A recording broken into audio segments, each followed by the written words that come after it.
줄리어스 로버트 오펜하이머. 줄리어스 로버트 오펜하이머. 로버트는 얼마나 좋았을까?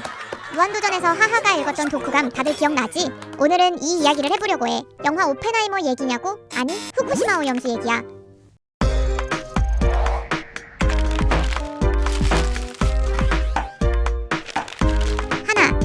지난 8월 24일 일본 도쿄전력이 후쿠시마 오염수 방류를 시작했어. 소금 사재기며 해산물 최후의 만찬이라며 난리였는데 도대체 이 오염수가 뭐길래 그러는 걸까? 다들 알겠지만 2011년 강도 9의 대지진이 일본 북동부를 강타했어. 이 지진으로 인해 후쿠시마의 원자력 발전소도 피해를 입었는데 원자력 발전소 내 해결료가 지하수와 대기 중으로 노출될 가능성이 높아졌었어. 이 해결료는 원자폭탄과 원리가 유사한데 온도가 굉장히 중요하거든? 열을 받게 되면 핵반응이 일어난다고 해. 이 핵반응에 이어서 2차, 3차 피해가 발생하는 것을 막기 위해 냉각수를 넣기 시작했지. 그러면 이 물은 어떻게 처리를 할까? 지금까지는 안전상의 이유로 대형 탱크에 보관했는데 더 이상 보관할 곳이 없다고 이 오염수에 방사성 물질을 처리한 뒤에 바다로 방류하겠다고 하는 거야. 이게 바로 지금 말하는 해결류 오염수인 거지. 아, 태평양 진짜 혼자 쓰나? 둘, 그럼 이 오염수 방류가 왜 문제냐? 인체에 미치는 위험성 때문이지. 오염수에는 삼중수소라는 물질이 포함되어 있는데 이 삼중수소는 제거시설로는 완전히 처리가 안 되기 때문에 그대로 바다에 방류될 수밖에 없대. 이게 인류에게 어떤 영향을 미칠지에 대해서는 의견이 분분해.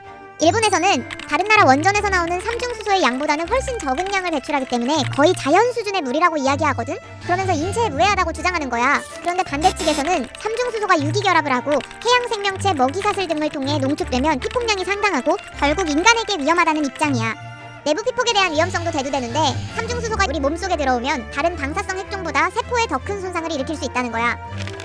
셋, 이 오염수 방류는 일본만이 아니라 주변국에도 영향을 미치는 문제라 국가적 문제로 다뤄지고 있어.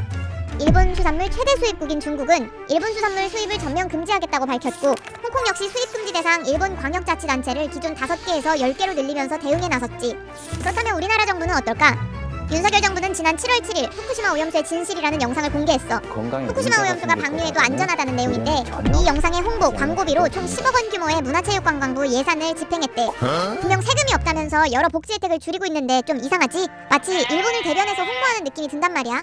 그런데 1년 전까지만 해도 윤석열 정부는 오염수 방류에 대해서 우려의 목소리를 냈었어. 오염수가 다양한 방사성 오염물질에 노출되었음을 강조하면서 원자력 발전소 사고로 오염된 폐수의 배출은 정상적인 조건에서 해양 환경으로 배출되는 것과 동일하지 않다고 강조했었지. 그런데 왜 이제 와서 갑자기 안전하다고 말하는 걸까?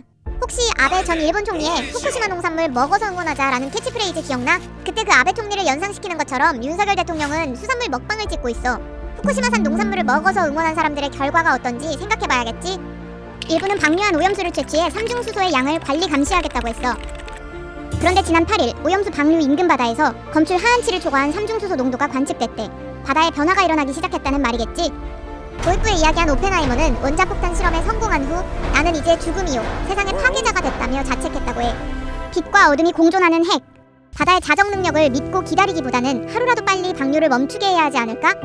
1차 방류를 멈춘 일본. 더 이상 방류는 없도록 UN 진정서명에 동의해줘. 오늘 준비한 333은 여기까지야. 다음 주엔 더 유익하고 재미있는 이슈로 찾아올게.